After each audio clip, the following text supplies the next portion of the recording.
ನಟ ಅಲ್ಲು ಅರ್ಜುನ್ ಹಾಗೂ ನಿರ್ದೇಶಕ ಸುಕುಮಾರ್ ಕಾಂಬಿನೇಷನ್ನ ಪುಷ್ಪ ಸಿನಿಮಾ ಶುಕ್ರವಾರ ರಿಲೀಸ್ ಆಗಿತ್ತು.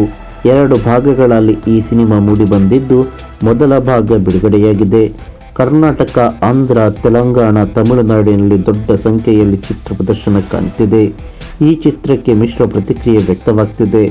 ಕೆಲವರು ಸಿನಿಮಾ ಉತ್ತಮವಾಗಿಲ್ಲ ಎಂದು ಹೇಳಿಕೊಳ್ತಿದ್ದಾರೆ. ಈ ಮಧ್ಯೆ KGF ಬಗ್ಗೆ ಹಗುರವಾಗಿ ಮಾತನಾಡಿದ್ದ ಆಂಧ್ರದ ನಿರ್ದೇಶಕರಿಗೆ ಈಗ ಕರ್ನಾಟಕದವರು ಪ್ರಶ್ನೆ ಮಾಡ್ತಿದ್ದಾರೆ. ಪುಷ್ಪ ಸಿನಿಮಾದಲ್ಲಿ ಅಲ್ಲು ಅರ್ಜುನ್ ಪಕ್ಕ ಹಳ್ಳಿ ಶೈಲಿಯ ವ್ಯಕ್ತಿಯಾಗಿ ಕಾಣಿಸಿಕೊಂಡಿದ್ದಾರೆ. ಸಿನಿಮಾದಲ್ಲಿ ರಕ್ತಚಂದನದ ಕಳ್ಳ ಸಾಗಾಣಿಕೆಯ ಬಗ್ಗೆ ಹೇಳಲಾಗಿದೆ. ಅಲ್ಲು ಅರ್ಜುನ್ ಲುಕ್ ಬಗ್ಗೆ, ಸಿನಿಮಾ ಮೇಕಿಂಗ್ ಬಗ್ಗೆ ಮೆಚ್ಚುಗೆ ವ್ಯಕ್ತವಾಗಿದೆ. ಆದರೆ ಸಿನಿಮಾದ ಅವಧಿ ದೀರ್ಘ ಎಂದೆನಿಸುತ್ತೆ. ಸಿನಿಮಾ ಬಗ್ಗೆ ನೆಗೆಟಿವ್ ಮಾತನಾಡುವವರೇ ಹೆಚ್ಚು. ಈ ಕಾರಣಕ್ಕೆ ಅನೇಕರು ಈ ಸಿನಿಮಾವನ್ನು ಟ್ರೋಲ್ ಮಾಡ್ತಿದ್ದಾರೆ.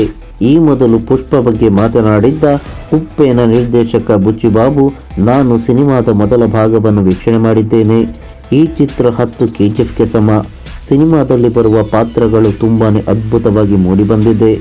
ನಾನು ಇದನ್ನು ಅತಿಶಯೋಕ್ತಿಯಾಗಿ ಹೇಳ್ತಾ ಇಲ್ಲ. ಸಿನಿಮಾ ನೋಡಿದ ಮೇಲೆ ನಿಮಗೆ ತಿಳಿಯಲಿದೆ ಎಂದು ಹೇಳಿದ್ರು. ಈಗ ಚಿತ್ರ ರಿಲೀಸ್ ಆಗಿ ಏನಾಗಿದೆ ಎಂಬುದು ಎಲ್ಲರಿಗೂ ತಿಳಿದಿದೆ ಎಂದು ಕನ್ನಡಿಗರು ಹೇಳ್ತಿದ್ದಾರೆ. ಈ ವಿಚಾರ ಚರ್ಚೆಯಾಗ್ತಿದೆ. KGF ಸಿನಿಮಾ ದೊಡ್ಡ ಮಟ್ಟದಲ್ಲಿ ಹಿಟ್ ಆಗಿತ್ತು. ಸಿನಿಮಾದ ಬಗ್ಗೆ ಎಲ್ಲ ಕಡೆಗಳಲ್ಲೂ ಮೆಚ್ಚುಗೆ ವ್ಯಕ್ತವಾಗಿತ್ತು. ಪುಷ್ಪ ಸಿನಿಮಾ ನಮ್ಮ ಚಿತ್ರದ ಅರ್ಧಕ್ಕೂ ನಿಲ್ಲೋಕೆ ಸಾಧ್ಯವಿಲ್ಲ ಎಂದು ಅನೇಕರು ಕಾಮೆಂಟ್ ಮಾಡ್ತಿದ್ದಾರೆ.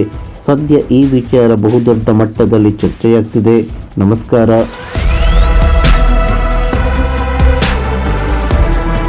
ಈ ಮಾಹಿತಿ ನಿಮಗೆ ಇಷ್ಟವಾಗಿದ್ದರೆ ಲೈಕ್ ಮಾಡಿ, ಶೇರ್ ಮಾಡಿ, ಹಾಗೆ ನಮ್ಮ ಕೋಸ್ಟಲ್ ಕನ್ನಡ ಯೂಟ್ಯೂಬ್ ಚಾನಲ್ಗೆ ಸಬ್ಸ್ಕ್ರೈಬ್ ಮಾಡಿ.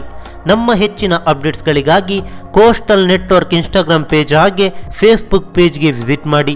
ಧನ್ಯವಾದಗಳು.